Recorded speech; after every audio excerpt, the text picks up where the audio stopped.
Hi guys, tripping kami dito sa Pagsibol ulit.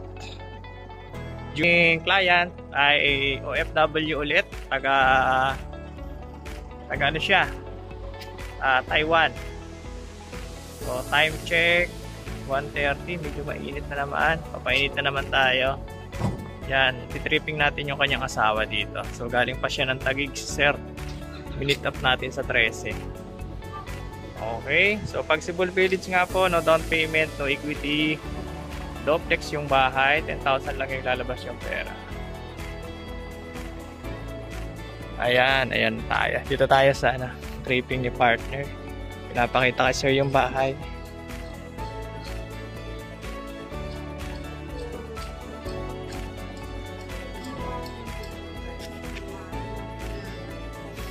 Bukas ba? Ayan nga guys, duplex yung bahay.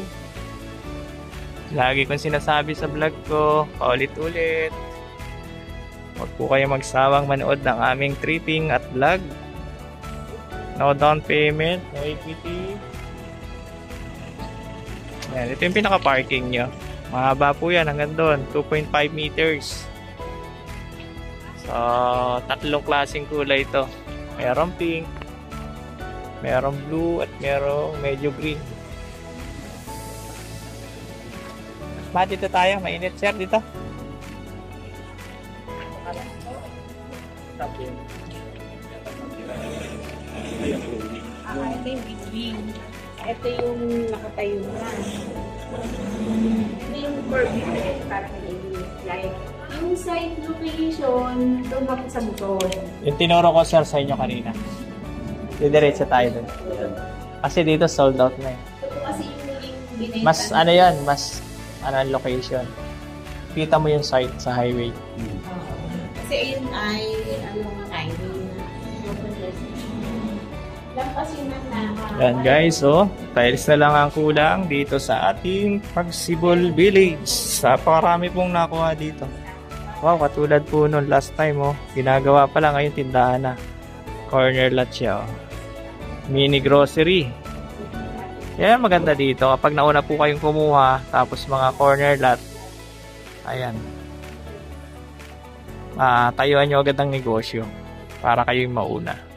So kahit inner unit naman po pwede, kahit pwede kayong magtindahan dito kahit inner unit siya. So 10,000 lang po ang ilalabas yung pera dito kay Pagsibol Village.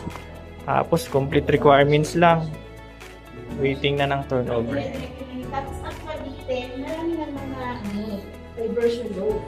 Kaya pag may sasakyan ka o motor ka, pwede ka nagbumahan sa mga shortcut at kung saan siya papunta. Kasi marami ng emerging load. Regular na kayo sir sa Taguig?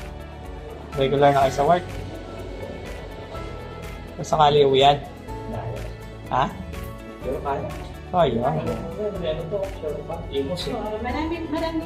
Saka doon, diretso na sa Naik, Tansa, diretso. Kasi may future plan pa dito, yung tinatawag na kalas. Kukunin pa siya ako natin. Kaya malaki, siyempre, pataas, pero dito may kwarto ka. Pero dito kasi sa taas, nakadesign siya ng 2 rooms, provision na ito. Dalawang kwarto yan, sir. Malaki. Papalagay na yung mag-divide ng dalawa yan. Pero pintero ka naman. Marunong ka na pala sir mag-tiles eh. Kahit ikaw na pala mag-gumawa, no? Tapos may installation na tayo kaya pag nagpa-isang kaya kato mo kahit tayo dito kahit ba kasi yelo lang talaga.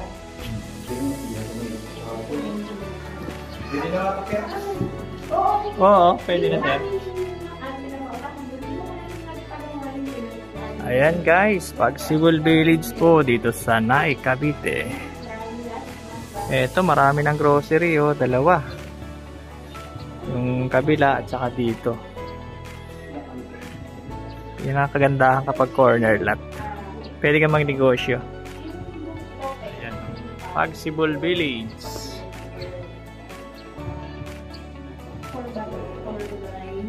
Ha? Ano ito kami? 5 by ano ito? Ano pa rin yung 5 by 10. 4.4 by 8. Ako lang. Basta 11 Yung haba? 4.5. 4.5. Yung natin ha, 4.5. Tapos yung haba yun. may parking pa. Pero yung bakal natin, 45.5. Taas baba. Ayan sir, may dalawang ano na yan. May lagay na siya ng aircon. Iyot, dadalhin namin kayo after nito. Yan, tapos na kami dito sa model unit. Nakita na sir. Doon naman kami sana.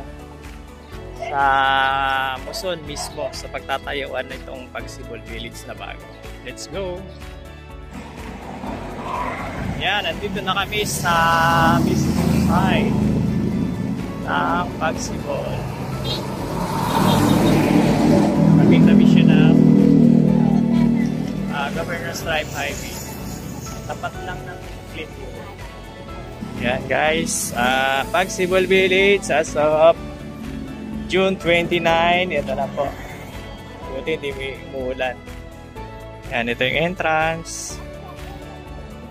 So mula dito sa Governor's Drive, 500 to 800 meters. Yan po yung side. Zoom natin ng konti. Yan, yun yung Pagsibol, Muson. No down payment, no equity po. Marami pa tayong units. Yung pinuntahan natin kanina. Duplex yung bahay. Yan, ito. Ating client ay mula sa Taiwan.